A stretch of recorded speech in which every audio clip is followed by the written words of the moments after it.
Sharon, dito tayo sa may harap. Gorgeous voice. Dahan-dahan sa mahaba-haba ang kanyang suot. This time we're gonna hear from Direct Audie. What do you have to say?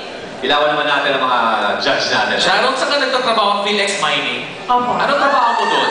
Pharmacist po ako. Okay. Akala ko kasi nagmimina ka, parang pinivisualize ko na nandun ka sa ilalim ng lupa kumakanta.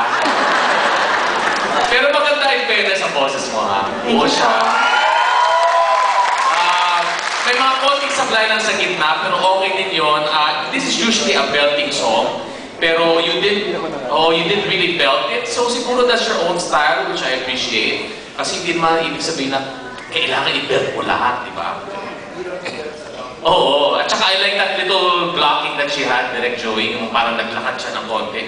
So far, yung dalawang contestants natin parang may presence sa stage. Okay, Alright, dali natin ang mga Flash Card Money, Direct Joey at package din na naman kayo. It looks like a happy fish.